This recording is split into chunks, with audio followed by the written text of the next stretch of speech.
Welcome to our series on business analytics, where we explore the practical use of spreadsheets in solving business decision-making problems. In today's session, we want to demonstrate the use of Microsoft Excel as a spreadsheet in solving linear programming problems. We use the graphical approach, which assumes two variables in a linear program. The process we want to adopt is first, to clarify the meaning and types of business analytics.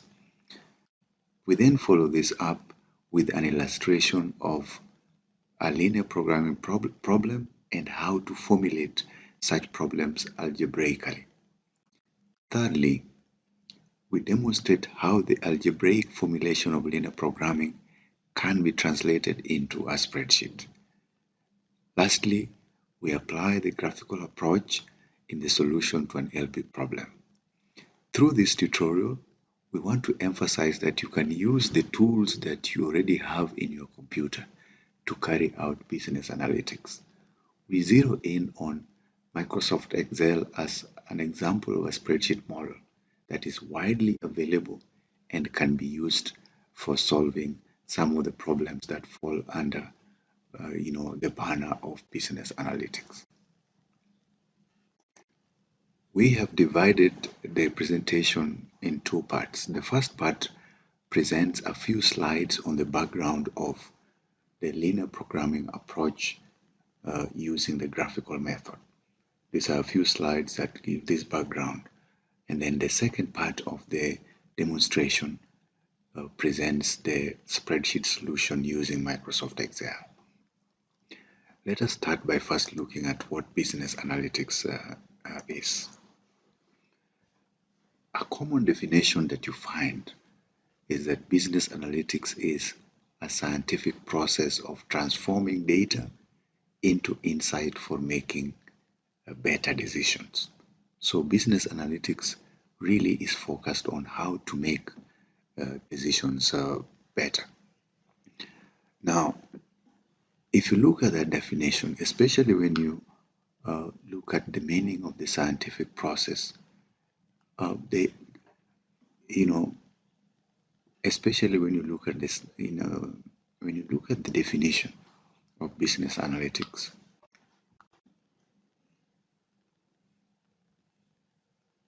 let us clarify this definition of business analytics. And a common conception of what it means is that business analytics integrates the use of computers, the use of statistics, and mathematics to solve business problems. So actually the scientific process attempts to identify the disciplines that contribute to business analytics. There are many disciplines, but the key ones are disciplines from the computational sciences. So we talk about computers, statistics, and mathematics. Now, when we talk about the use of computers in this scientific process, let us remember that computers make a particular process much more efficient and effective. Recall that efficiency relates to how well resources are used in each activity. Therefore, when you talk about the use of computers in business analytics, they provide us with massive processing power and speed to solve very complex problems. Therefore, business analytics leverages on advanced computational capabilities provided by computers to help in decision making. We also see the idea of effectiveness coming in by using computers, right? Effectiveness relates to how well the goals or objectives of an activity are being achieved. And if the goal of business analytics or BA is in effective decision making, then the integration of computers in this process makes the realization of objectives much better, much faster. The other discipline that you see coming into business analytics is statistics. Now, from a statistical standpoint, the insights provided through business analytics rely on data, and the discipline of statistics provides the language or the science that explain the manner of collecting, analyzing, presenting and interpreting data. Therefore, from a business analytics perspective, we recognize its quantitative approach to decision making. That's why the statistical discipline also comes in and has a lot of contribution in the techniques of business analytics. Lastly, the other key discipline is mathematics. And when you consider mathematics, mathematics simply provides us with the logic to express the nature of relationships of the variables that you find in the decision-making situation. Right? Mathematics is the science of structure, of order, and relation. And it has also evolved from counting, measuring, and describing shapes of objects. So, as a scientific process, the techniques also use the logic of mathematics to understand what is the nature of the relationship between the variables that are being considered within a particular business decision-making situation. But therefore, as we look at the meaning of business analytics, let's relate the scientific process to how specific scientific disciplines have contributed to the definition of what business analytics is, and what emerges is therefore a process that is considered to be scientific or quantitative in nature, relying on data to be able to provide insight to making better decisions in organizations. But the other thing is, what are the key categories of business analytics? And you find that the key broad categories are three, and we find what are called a group of techniques called prescriptive analytics. All right, and the focus of prescription or prescriptive analytics is to aid the decision maker or help the decision maker in deciding what should we do. Right, so it's more prescription. You are recommending what should be done. And under this banner, you find a number of techniques, business analytics techniques. For instance, when you talk about linear programming, one of the techniques that we'll start with to demonstrate the idea of prescriptive analytics. We talk about linear programming, we talk about network programming, we talk about integer programming, goal programming, the critical path method, economic order quantity, and nonlinear programming. These are just exemplars of some of the types of prescriptive analytics. Now, the way to know the difference between the three different categories of business analytics, that is prescriptive, predictive, and descriptive, is to consider the model characteristics. There are two considerations here. The first one is for the modeler to ask whether they know the nature of the relationship between the variables of the decision situation. So we talk about the functional form of the relationship of the variables. For instance, a common business situation is the calculation of profitability. And profits are calculated by deducting costs from revenues, or profits is equal to revenue minus cost. Just by expressing it that way, we are actually expressing a functional relationship between the three variables of that particular issue, profit. So we have profit as one of the variables, revenue is another variable, and costs is another variable. So there are three variables in that particular situation. When you're looking at model characteristics, the modeler must ask themselves, do I know the nature of the relationship? And the example I've just given, we know the nature of the relationship because you are determining profit by deducting revenue from cost. The second consideration when you're determining the type of business analytics is whether you have the values or you know the values of the independent variables in that decision situation. The example I've given, for instance, profitability is the dependent variable. Revenue and costs are the things that influence profitability. Before you carry out an analytics task, ask yourself, do you have the values of the independent variables? And in our case, that is profitability, that is revenues and costs. So if the values of the independent variables are known with certainty, then you can apply a prescriptive analytics techniques which will enable you to prescribe what should be done. And when you have this, then these are the group of techniques that you can apply on that problem situation. Now, to understand what predictive analytics is, the focus of the question is what could happen. And the model characteristics considered are you may not know the nature of the functional relationship. You do not know how the variables behave, right? However, you know or are certain about what the independent variable values are.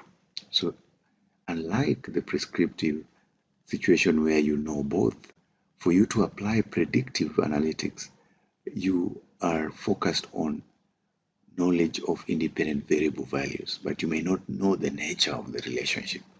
This is where you find a number of techniques being applied. For instance, regression analysis, time series analysis, discriminant analysis, neural networks, logistics regression, affinity analysis, cluster analysis, etc. So a lot of the statistical techniques that you find are actually under this predictive analytics category, as well as machine learning techniques. While a lot of operations research and management science techniques are found under prescriptive analytics. And by the way, the concept of business analytics, is very strongly aligned to, disciplines such as operations research or management science or decision sciences. The name has changed over time, but the current name that is popular is what we're now calling business analytics. So we find a lot of statistical techniques are here, as well as machine learning techniques. But we also find what we call the third category of business analytics called descriptive analytics. And this asks the question, what happened? And descriptive and predictive both rely on historical data. Now, the model characteristic of descriptive analytics is that you should know the functional form of the relationship. This is now flipped from predictive analytics, right? In predictive analytics, you do not know the nature of the functional form. In predictive analytics, you know the functional form, but you do not have these values. So the independent variable values are either unknown or uncertain.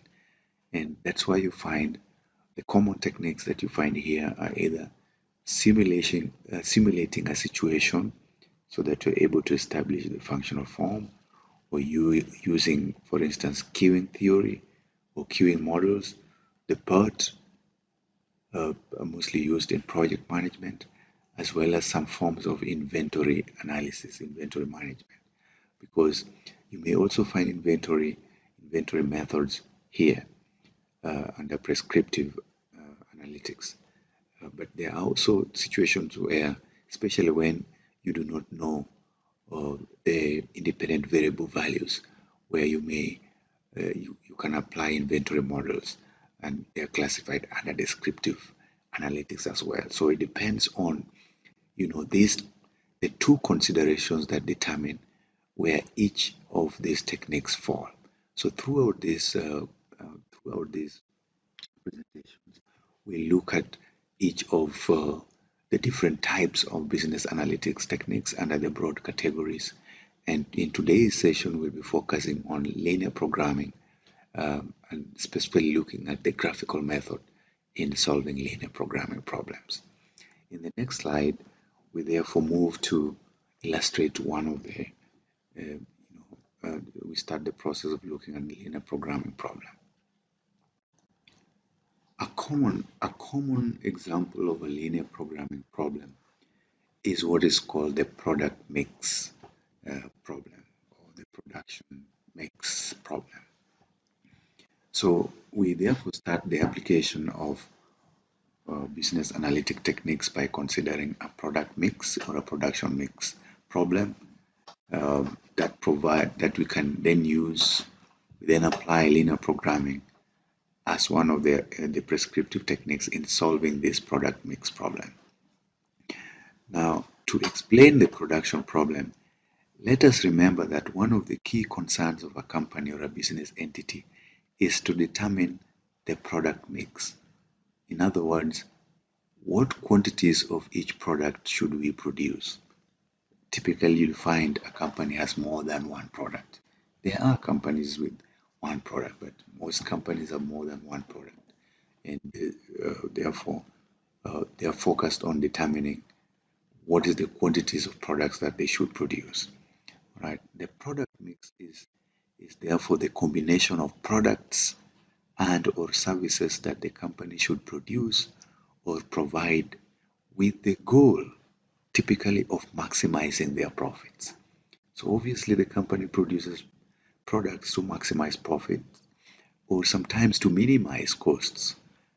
For example, in this example, if you read through the illustration, we are told that the company wants to maximize their profit.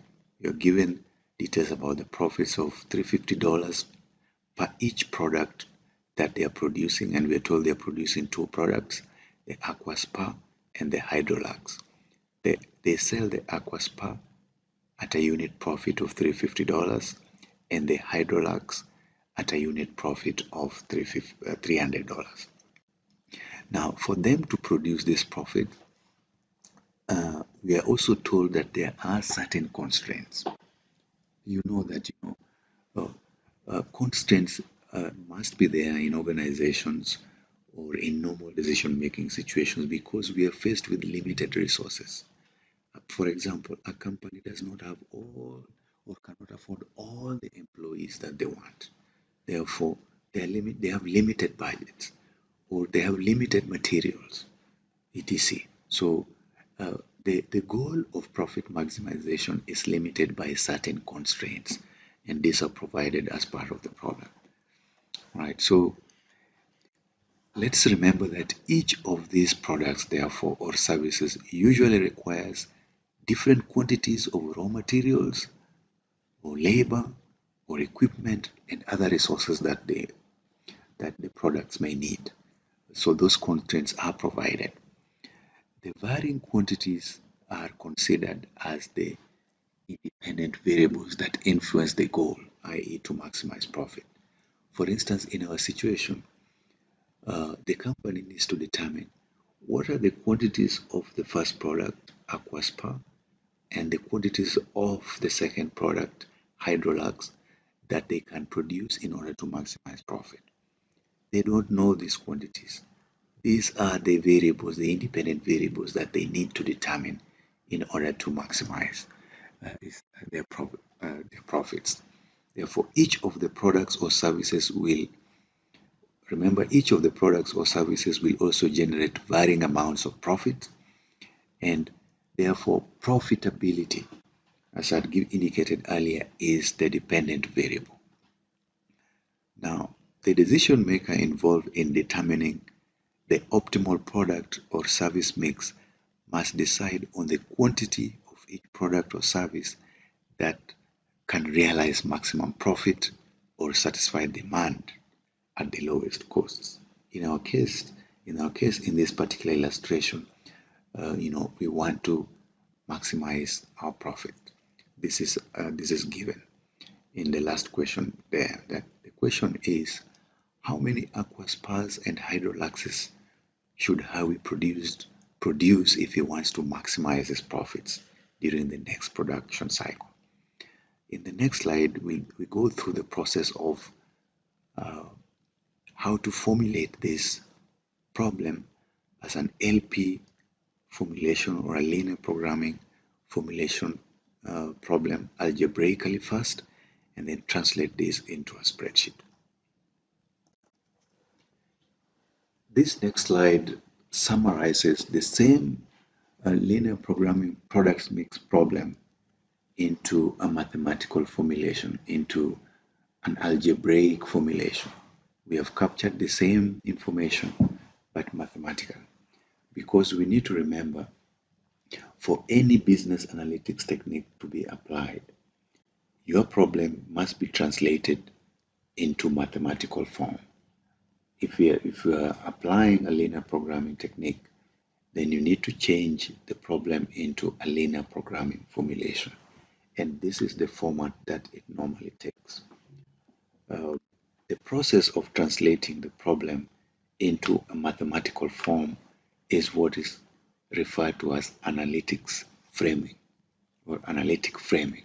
So you translate the problem, which was described to you by the stakeholder, into this form, and it is this form that is understood by the techniques, the computer techniques that we are going to use throughout, right? In any linear programming formulation, to formulate it properly, you first need to understand the characteristics of those type of problems.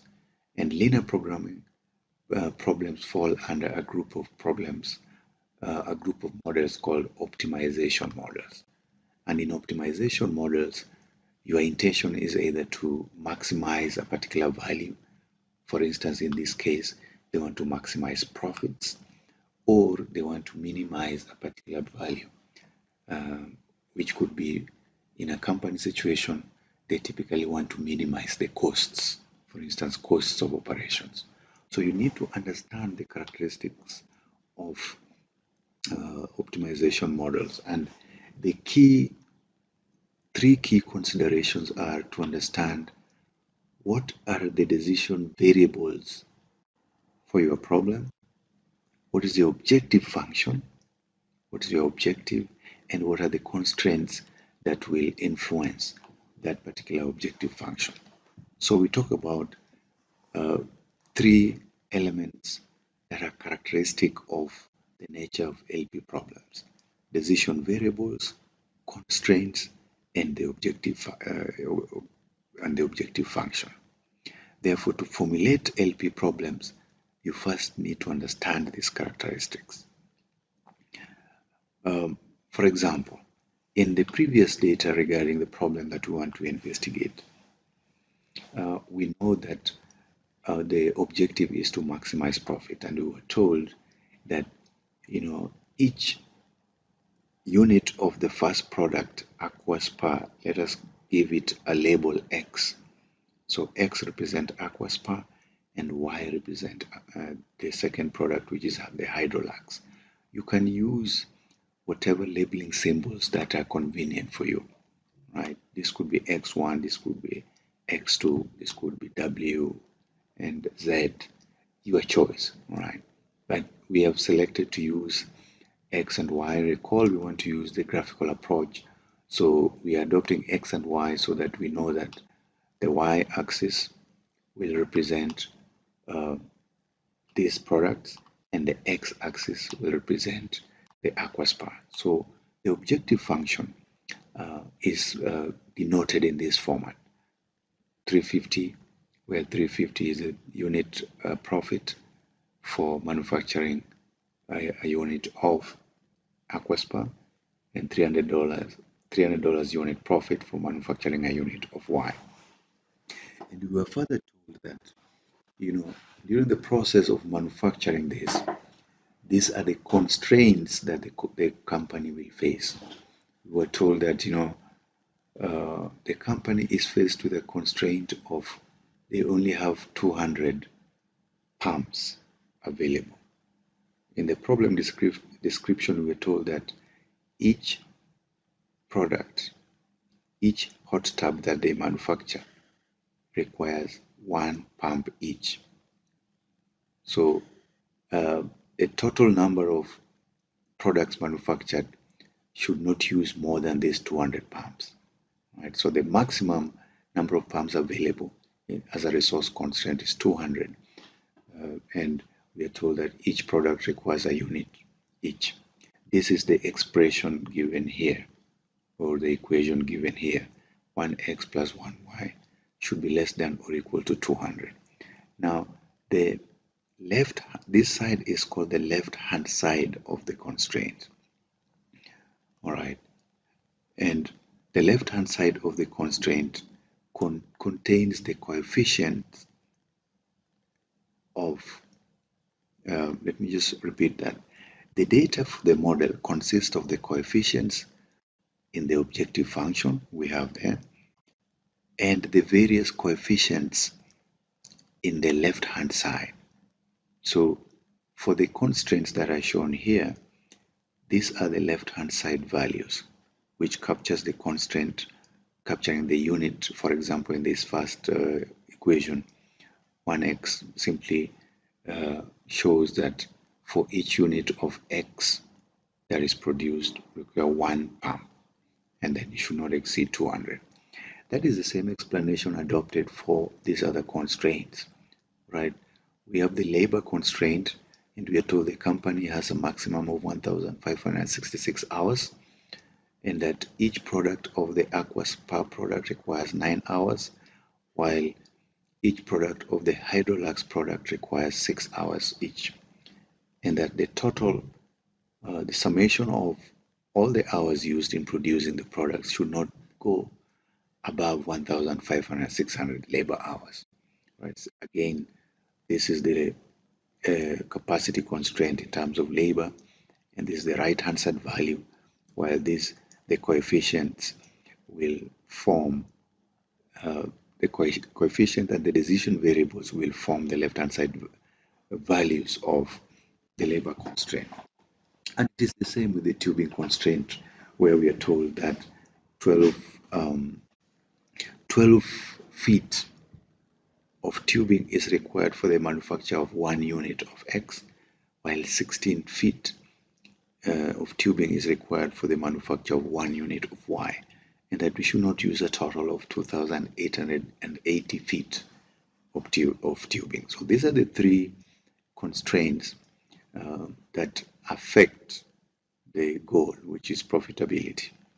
Now, in addition to these explicit constraints, we also need to remember that in any linear programming formulation, we need to take into account what are known as the non-negativity constraints. The non-negativity constraints simply imply that we cannot produce less than 0 units of products. It doesn't make sense, it's nonsensical. You should either you're not making any products, that's why we say the X and the Y should be at least equal to 0 or greater than 0. So you may find that the company has not made any product and made maybe some quantities of Y and vice versa. So non-negatively simply recognizes that you cannot make negative products. In the next lecture, we now see how to translate this LP formulation into a spreadsheet formulation. We now want to translate the algebraic formulation of the problem into a spreadsheet formulation. So the translation process simply implies that you need to ask the question, how can you represent this information into a spreadsheet? Remember that the information presented in a spreadsheet should be understood by the spreadsheet.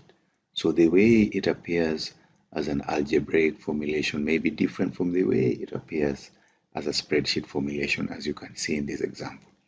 So in the next few slides, we'll now switch over from PowerPoint to Microsoft Excel to show how to start representing an algebraic formulation in this format into this format, and how to solve such a representation in a spreadsheet format. So really the goal in this translation process is to organize your data so that their purpose and meaning are as clear as possible. So from this to this, and you want to present the data presented here in such a manner that it communicates to your stakeholders appropriately, right? Therefore, to this end, you should first spend time organizing the data for the problem in your mind's eye, right? visualizing how the data can be laid out logically before you start typing values in the spreadsheet. So think about this formulation. How would you want to, if you're presenting that information to an accountant, for instance, how would you want to present this information in a spreadsheet in a format that is understood by the stakeholder? Remember, the focus is on the person who you're going to present to. That is your stakeholder. Whether it is a chief executive officer or a marketing director or the vice president of production, who is the stakeholder and what kind of information would they want to see, especially when you present it in a spreadsheet format. That's why we say that the purpose of the translation process is so that uh, you are able to present your purpose and meaning to the stakeholder so that it's clear as possible. All right. Now, to achieve the result of a logical presentation of the information in a spreadsheet, um, every modeler should consider a few key goals. Right. You want to translate this information into a spreadsheet format. What goals should you focus on in terms of designing this? And a number of goals, these are design goals, have been provided. The first one is what we call communication. That the focus of communication really is visual appeal in representation. How can you represent this information in a spreadsheet which your stakeholders can like, right? So the focus there really on when you talk about communication as a goal is how to communicate the relevant aspects of the problem at hand in as clear and as an intuitively a manner as possible. For example, if you look at this representation, obviously we have we have named our worksheet. This is a company that we are referring to.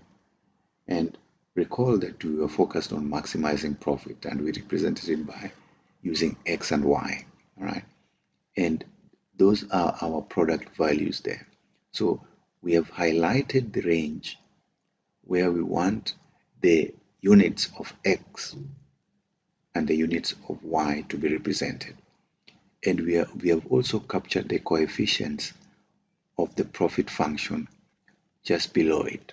So we know that for you to determine total profits, you must multiply uh, that coefficient value of profit with that unit that you're going to calculate there, plus that coefficient of profit 300 times that unit to determine your profitability value. So they are connected somehow, and you're able to provide the total value there. This value is very close to the source of the row and column totals. Right? So communication, therefore, uh, you are talking about enhancing the visual appeal. For example, the use of colors, where you place your different elements of what you are determining. Like you've seen, we are representing the coefficients of the constant using different colors, as well as the totals of the left-hand side of the coefficients are represented using different colors as opposed to the right-hand side values. So we'll go through this process of translation, but we are emphasizing that communication focuses on improving the visual appeal of your spreadsheet presentation. The second goal focuses on reliability, and reliability communicates the idea that accuracy inspires confidence. For instance, we will need to put in a formula here to calculate total profit.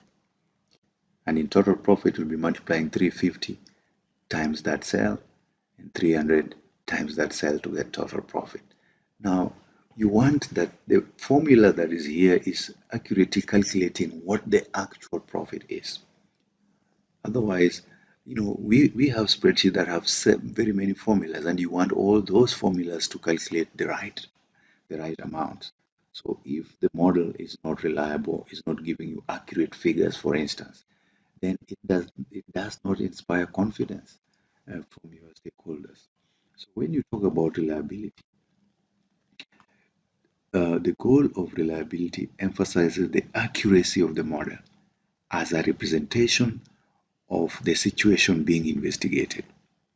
And reliability has an obvious impact on the degree of confidence a manager places in the results of the modeling effort. The third goal of spreadsheet design is auditability. And we emphasize in auditability that logical layout enhances auditability. When we talk about auditability, we recognize that models that are set up in an intuitively appealing logical layout tend to be most auditable. In other words, can somebody else follow the procedure that you adopted in that spreadsheet model to arrive at similar conclusions? They may not exactly be the same, but do they, anybody else who goes through the process, do they tend to arrive at the similar sentiments, similar results that you have portrayed in your spreadsheet model, right? So uh, auditability has a connotation or has an implication to do with replicability. How replicable is your model? And when your model is replicated, uh, does that person end up with similar results? Then the other key goal is that of modifiability. And here, under modifiability, we recognize that, in any decision situation represented, for example, in this situation, the algebraic, the linear programming problem, there are likely to be changes. For instance, a situation may arise where the price of the first product now goes up. It's no longer constant at 350. Maybe it is now 400. All right. In designing, in having a spreadsheet model, you must take into account that the decision-making situation can change. It may affect the decision objective function, or there may be situations that affect the constraints.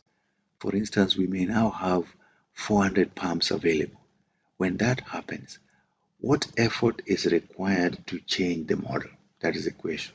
So modifiability implies that you can there should be minimal changes to the model in case the decision situation changes. So when we talk about modifiability, we recognize that the data and assumptions upon which we build spreadsheet models can change frequently. Therefore, a well-designed spreadsheet should be easy to change or enhance in order to meet dynamic user requirements. Let us remember that designing a spreadsheet model is not just a science, but it's also an art. There are various ways of, there's more than one way to organize the data for a problem on a spreadsheet.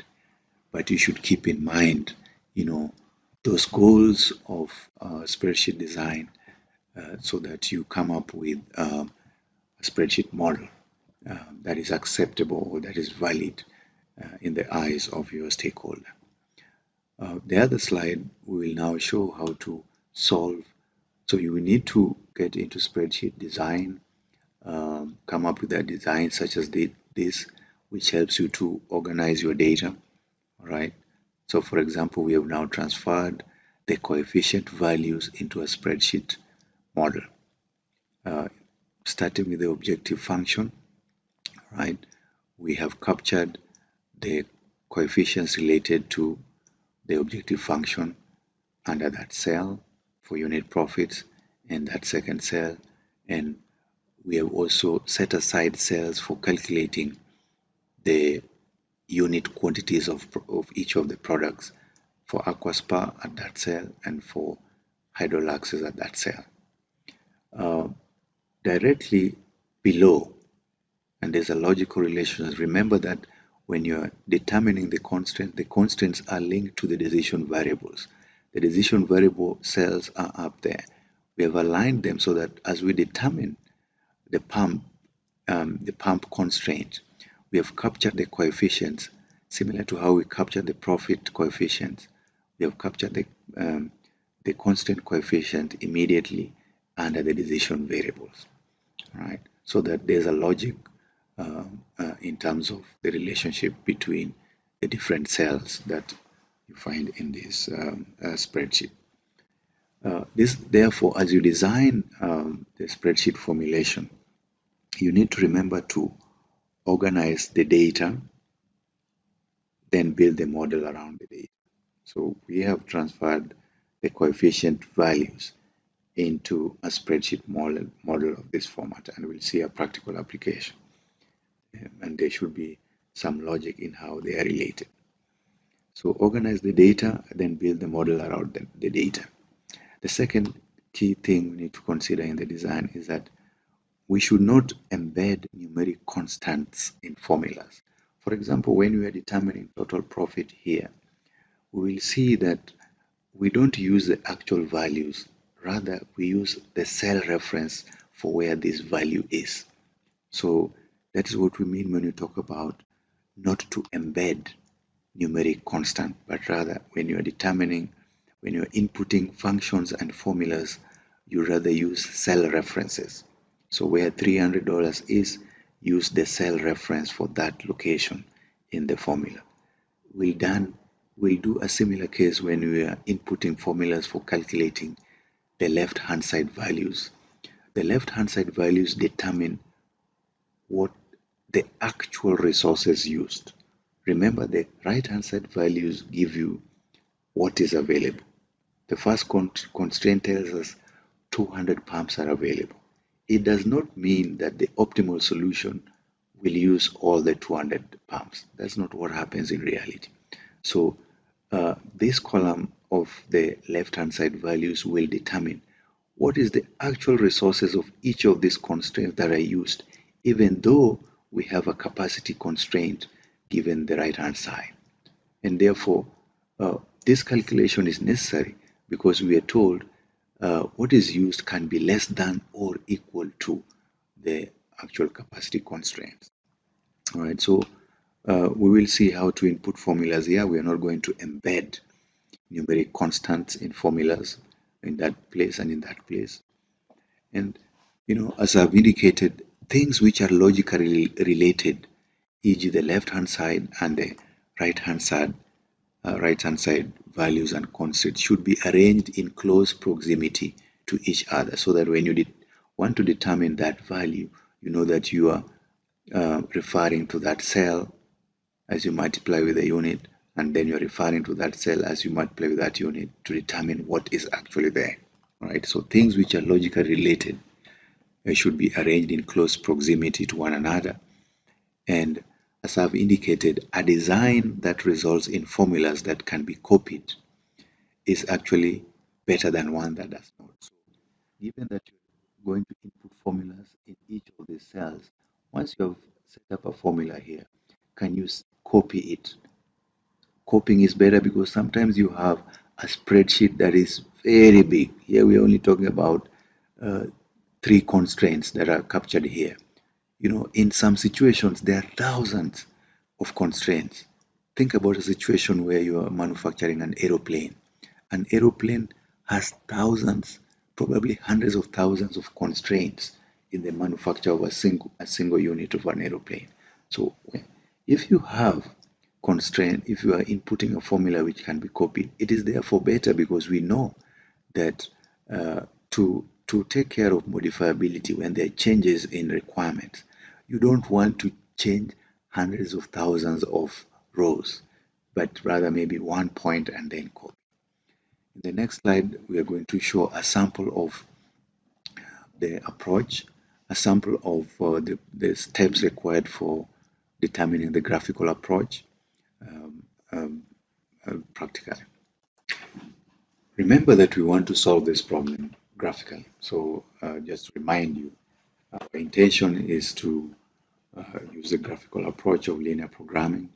And I want to emphasize that the graphical approach assumes that there are only 2 variables. In our case, the variables are to determine the quantities of aqua spar, that's the first variable, and determine the quantities of hydrolaxes. Those are the two products. Those are the two variables that we want to determine. And once we determine those units, we are able to determine what is the optimal profit and what kind of resources are we able to use based on this profit that we have calculated.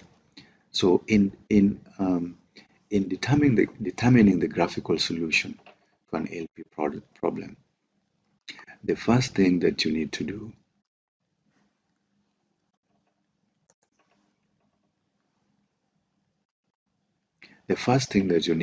is to draw a graph like this, which we'll do, showing the constraint lines, right? So, and for you to draw these constraint lines, here is the LP formulation. So where we translated the algebraic formulation into a spreadsheet model. To draw these constraint lines, the information you need are the constraints information, right? And remember, if you have a graph, if you are to draw any line, remember we're talking about linear programming, and for linear programming lines, there must be flat lines or there must be straight lines, right? So they cannot be curved lines. And for you to draw a straight line, you need two coordinate points, right? So to determine the coordinate points, you actually need to make some assumptions. And in this block here, we have shown how to calculate the coordinates that are used for drawing these lines. So this you determine first before you draw the graph. Now, take the first constraint, for instance. We were told that the first constraint is 1x plus 1y should be less than or equal to 200. And this can be equated to be an equality, right? 1x plus 1y is equal to 200 because it is meant to be a line. It's showing a boundary. Therefore, that is the assumption when you're drawing the line. But as we look at other techniques, we'll see why that is done.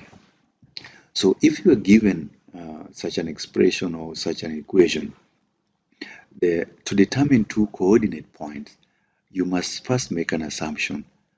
What if x was 0?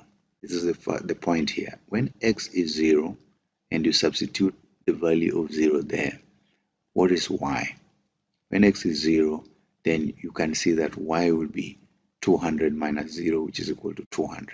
So the first point, when you say x is 0, y is 200. And then to determine the second coordinate to complete or to draw the line is now you assume, what if y is 0? When y is 0, that is what is substituted here. X will now be equal to 200 minus 0, which is equal to 200. So when y is 0 here, x will be equal to 200. Here when x is 0, y is 200. So you need to determine these coordinates. We need to do the same for the labor constraint and the same for the tubing constraint. This is what the block does. And we have transferred these calculations to these cells here because for us to draw this, we need to pick these values directly from Microsoft Excel, from actual cells. So for the first constraint, the pump constraint, we have now determined that when x is 0, y is 200. That's the first one. And when x is 200, y is 0. We've done the same for the labor constraint, and we've done the same for the tubing constraint. So that, in our next slide, we then use these values to draw this graph. And after this, that's the first step for determining the graphical solution, draw the constraint lines. Then the next stage is to determine what is the feasible region of the lines that you have drawn. And that we will demonstrate and show that it should look something like this. So in determining the feasible region, part of it is to shade or identify or isolate where that feasible region is, and then determine what are the corner points, because the graphical approach requires that you know what the corner points are as determined by the constant lines. Remember that the corner points are delimited by the constant lines.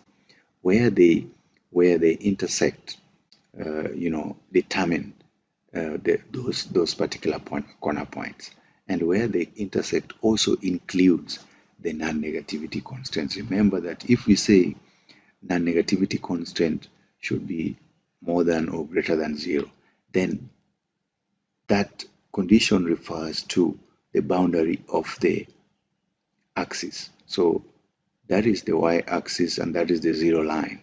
That is the x-axis, that is the 0 line. So our reference is to everything above the 0 line. So we have drawn the constraints which delimit a particular section which is determined as the feasible region. Then we determine the corner points of the feasible region. And then after that, we calculate what is the profit in each of these feasible regions. And the maximum of those become our optimal solution. Now, to determine the profit of each of these feasible region, extreme points, we need to determine what the coordinates are for these extreme points. Now, in this block, this is where we determine what the coordinates are for each of these extreme points or corner points. To determine the coordinates of these corner points, there are two approaches that we illustrate in this demonstration. The first one is simply to look or eyeball to check, the coordinates of A is 0 and 0. So we see here point A. The approach to determining the coordinates is eyeballing, and we can see that A is at x is equal to 0 and y is equal to 0. In other words, if those are the coordinates of point A, then we are saying x is 0 and y is 0. And if you substitute those values in the profitability formula, then you get that the profit at point A is equal to 0. That is the determination that has been done here. That's the calculation or the enumeration that has been done here. By eyeballing this point, this extreme point, we can see that the coordinates are 0 and 0. And if you substitute that in the profitability formula, you determine the profit level at point A is equal to 0. The other point is at point B, the other extreme point. Again, you can determine this by eyeballing, and we will see how to show these coordinates. And at this point, we can see that the coordinates are 0 for x and 180 for y, right? And therefore, you can also determine the profitability at this level when you substitute 0 for x in the formula and 180 for y in the formula. You end up with a profit level of 54,000. Now, it is not we can also do the same for point E, where we can determine the coordinates by eyeballing, right? And when you eyeball, you can see that at that point, at that extreme point, x is 174 when y is 0. So when you substitute this in the formula, you end up with a profitability level of 60,900 at that point. However, these 2 points, C and D, are a little bit different. They are away from the axis, they're in the quadrant of the graph, and eyeballing may not be very accurate. For example, at point C is the intersection of the pump and the tubing constraint. Yes, you can estimate by drawing a line there and saying this is about 120 something of the y-axis, and if you move across, it's about 70 something of the x-axis. Yes, but it is not very accurate. So eyeballing will not give us very accurate figures for the coordinates of C and D, particularly extreme points which are away from the axis, such as C and D. Now, to do this, we therefore make use of two functions: the matrix multiplier function and the matrix inverse function. The matrix multiplier function is called the mmult function in in Excel, and it is here shown, and the M inverse function as well. We have to use them in conjunction. So in the practical slide, we'll show how to use these two functions to determine the coordinate points as shown there, in order to determine the profitability at point C, and at point D we also determine the coordinate points in order to determine the profitability. We'll then compare all the profitability and decide on the optimal point based on the maximum rule of profitability. We'll now move out of PowerPoint and demonstrate these aspects practically.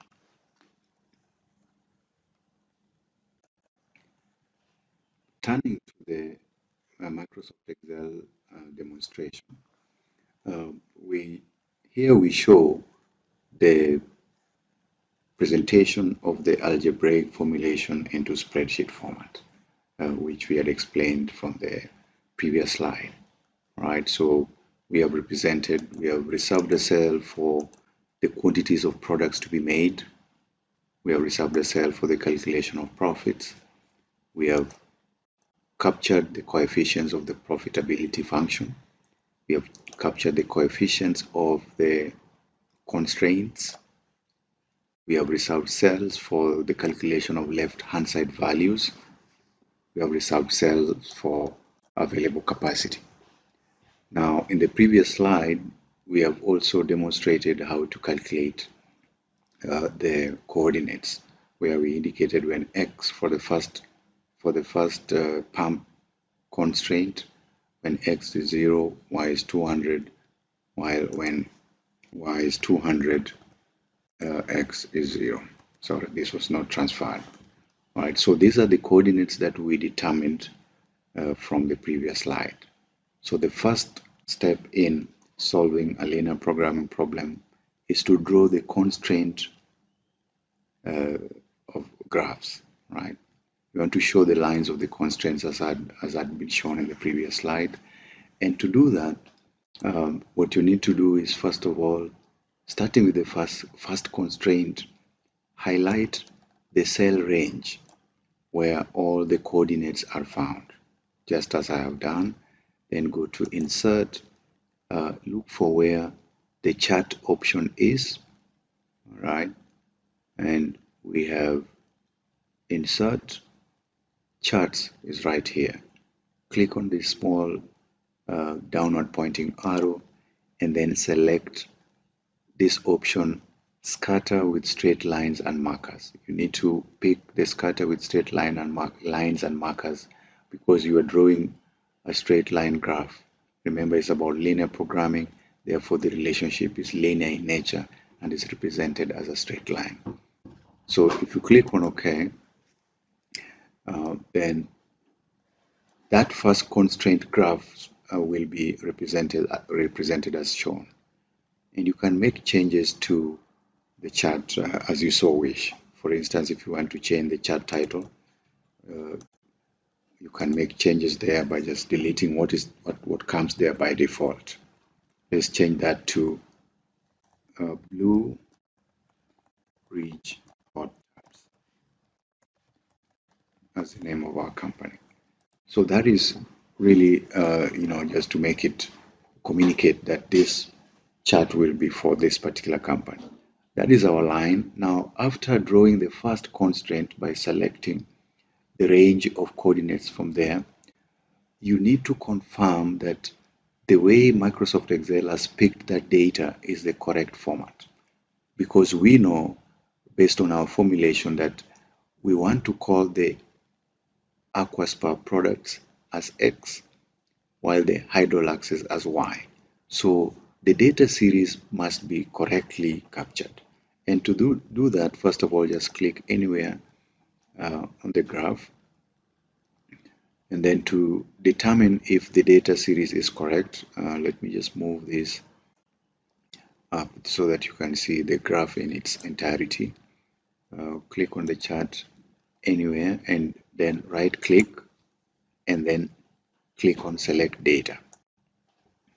When you click on Select Data, this window will come up and then you can make a number of changes. But what we are interested in is to determine whether this line, the data series has been captured correctly. And therefore you need to go there under series, click, and then click on edit. Under the data series, once that comes up you can name that line, right? And we know that line is referring to the pump constraint. There it is. And then under the series X values, you want to capture the values of the X values. That's what it simply means, that when it's talking about the series X values, you need to capture the X values going down. So you need to click at that point and then actually select that range, the X series values, click on enter. Go to the series Y values, do the same. Select the series Y values are 200 and 0, which is that. Click on enter. Once you have picked those series values, click on OK. All right, so what you have simply done is to ensure that the line being represented is accurate in this graph. Okay.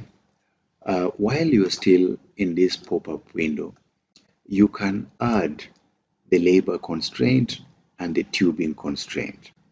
Okay, so while you're still here, simply click on add.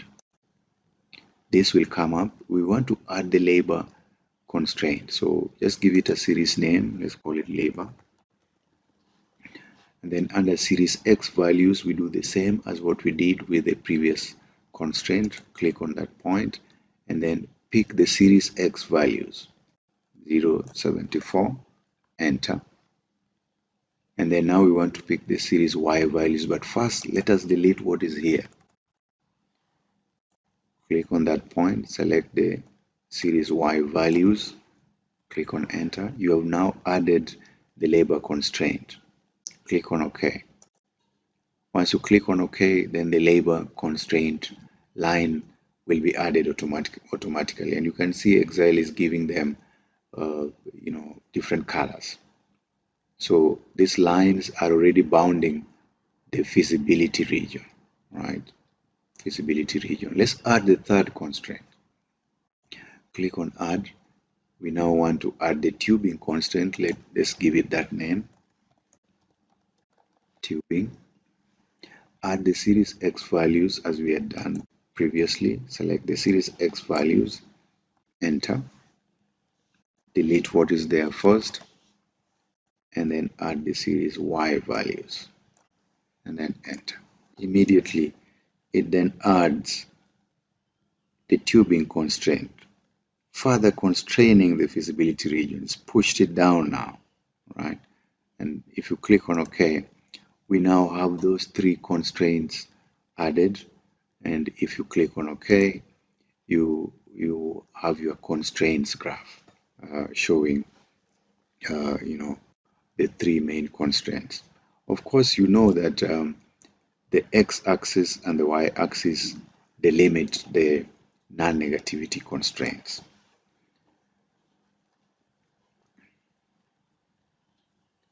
Now, in the next demonstration, we are going to show how to delimit, or how to identify and show the feasibility region, and then determine the optimal solution using extreme or corner points, as is normally done in the graphical approach.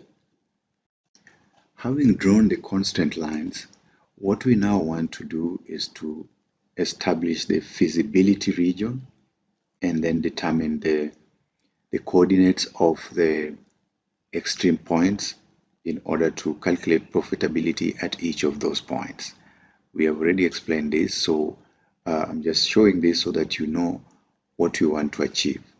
I've already explained how to determine the extreme points of those points that are lying on the x and the y axis, that you can do that by eyeballing those particular points. And then we will demonstrate in this session how to determine the coordinates of point C and D, given that they are lying away from the axis. all right, and we'll use the mmult and the minverse functions to be able to do that. All right, so what I will do now is just remove what I've done on this graph. To do it with you, I will first of all remove the shaded region so that I can demonstrate it. All right, and I will remove one of these points so that you can also demonstrate how to show that point. You can ignore this part for now. What you need to concentrate on is the graph. So what you want to do is to identify. We know that this is the feasible region.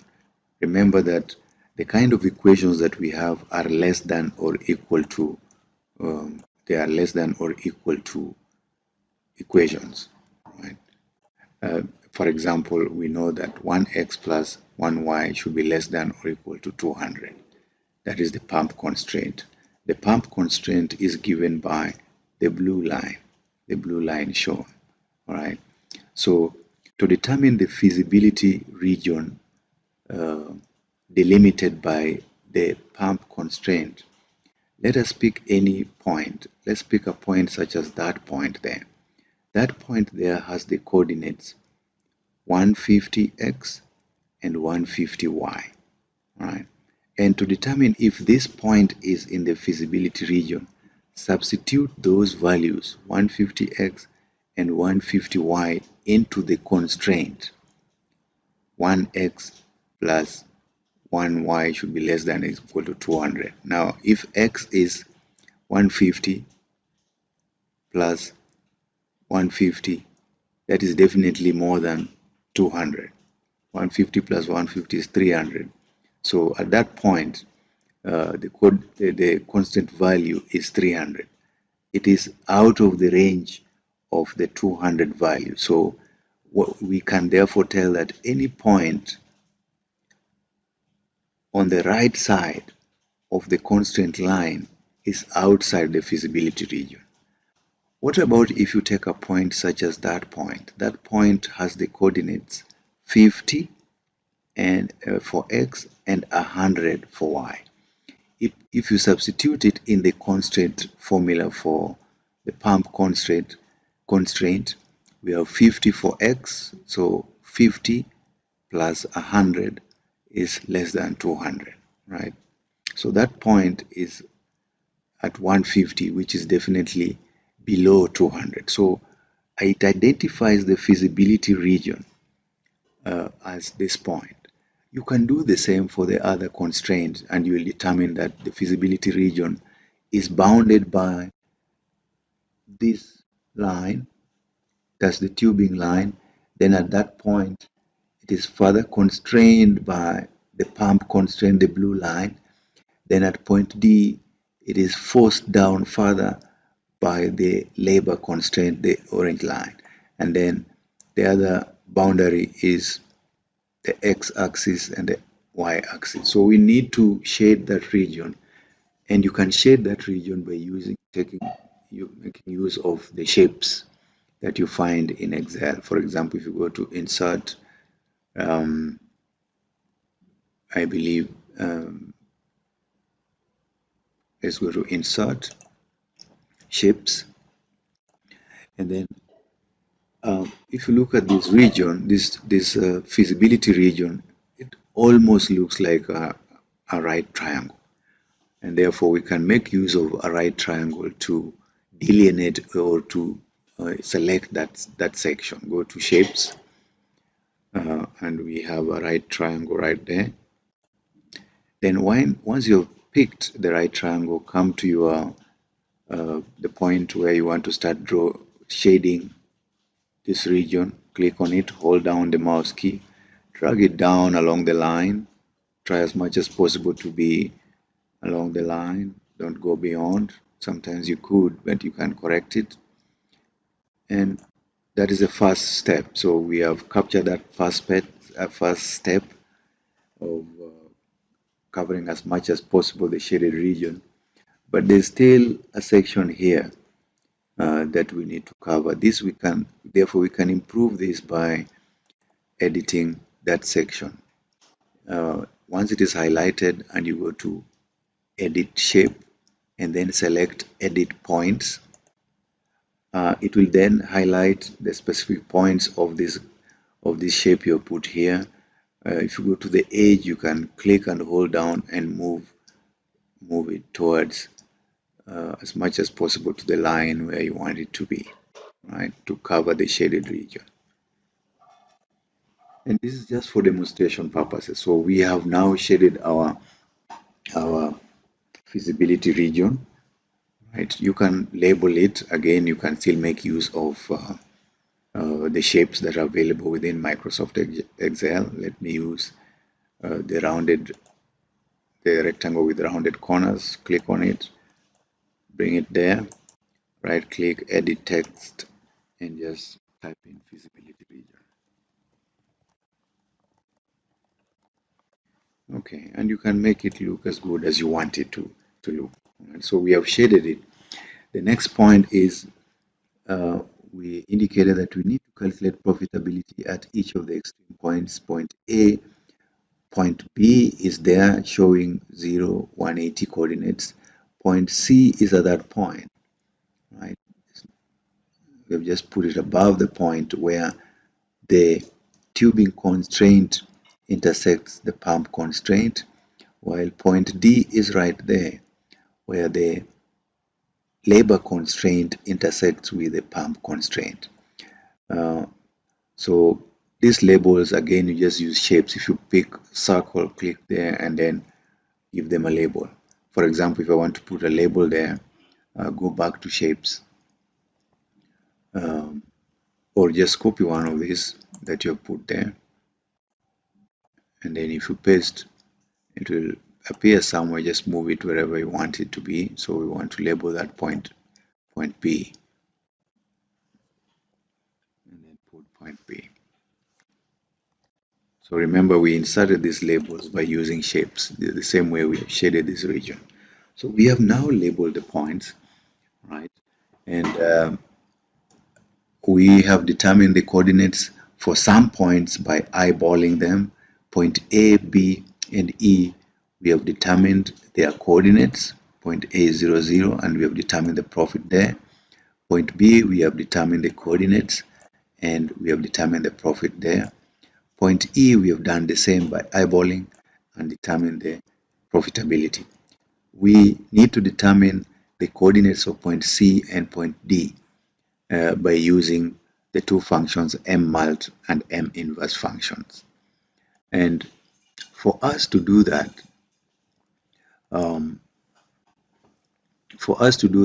we need to create a section in the spreadsheet where you want to calculate what are the x and the y values where these two constraints intersect, the tubing constraint and the pump constraint at C, and also x and y values at this point. If I move across the spreadsheet, I'm just going to move across spreadsheet. Let me stop it first, and then we will.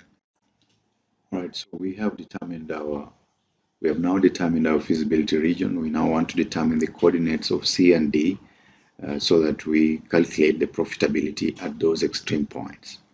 And as I've indicated, set aside a section of the spreadsheet where you need to calculate the coordinates for X and Y for those 2 points that are away from the x-axis.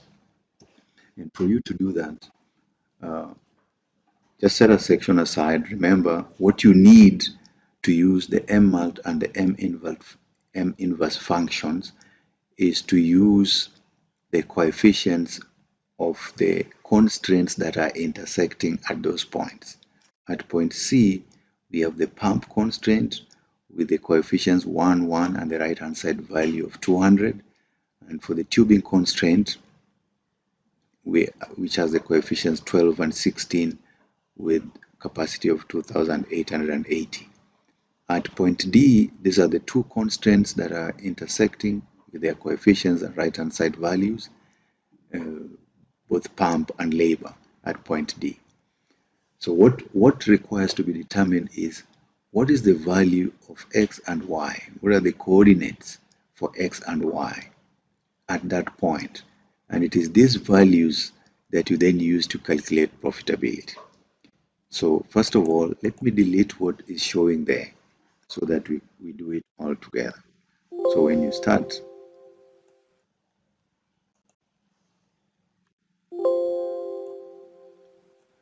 okay, so we now have, there are no values here. We want to determine, we cannot eyeball. If you eyeball, you're not going to estimate correctly. So we want to use the M mult and the M inverse function. Now for you to do that, you need to select these two cell locations together first. You must use that procedure, otherwise you'll get it wrong. So select the two cell ranges where you want the values to be calculated, then put in your equal sign, then start by typing the M mult.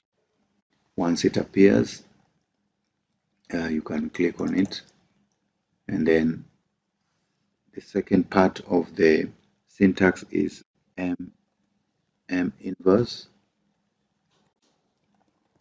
Once it appears, click on it, and then it will automatically put in the first opening brackets, which allows you to select the first range of data. And the first range of data you need to select are the coefficient values for the two intersecting constraints. And the range of data you need for that first range is that section which is highlighted. Close the brackets, then put in a semicolon, and then put in the second range of values. The second range of values are the right-hand side values of the constraints. So select them, close the brackets, but do not enter first. After you've closed the brackets, you need to select Control Shift Enter at the same time for the operation to work. So press Control Shift and Enter at the same time, and you can see the values are automatically calculated, showing you that at point C, the coordinate for x is 80.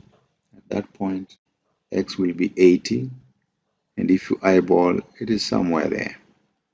And the coordinates for C is 120, right? 80 and 120. So to determine profit, you simply substitute for the values in the profitability function as we have shown here, which gives you a profitability level of 64,000. You can also calculate by inputting a formula there, all right? And we know that to determine profit, you have to multiply the value of X with $350 and the value of Y with $300. We now have a value of X as 80 for point C and the value of Y as 120, for the tubing constraint. So to get the profit, if you input a formula, put in your equal sign at that cell, what you want to do is to multiply that value, 350, times that value, 80, plus 300 times that value, right? So and we are adhering to design aspects. We are not putting in numeric constants. We have basically referred to the cell ranges B5 and C5, right? And because this cell range will remain fixed as we look for the solution, we can make the cell locations absolute by putting dollar signs in front of the B and in front of the 5, as well in front of the C and in front of the 5. And once you enter, it will calculate the profitability at point C as $64,000. All right. So definitely it is higher than the profitability at point B. It is higher than the profitability at point A. It is still higher than the profitability at point E. But I'm going through the same procedure again. Highlight the two cell ranges that you require to determine their values. You want to determine the value of X there and the value of Y there. Put in your equal sign.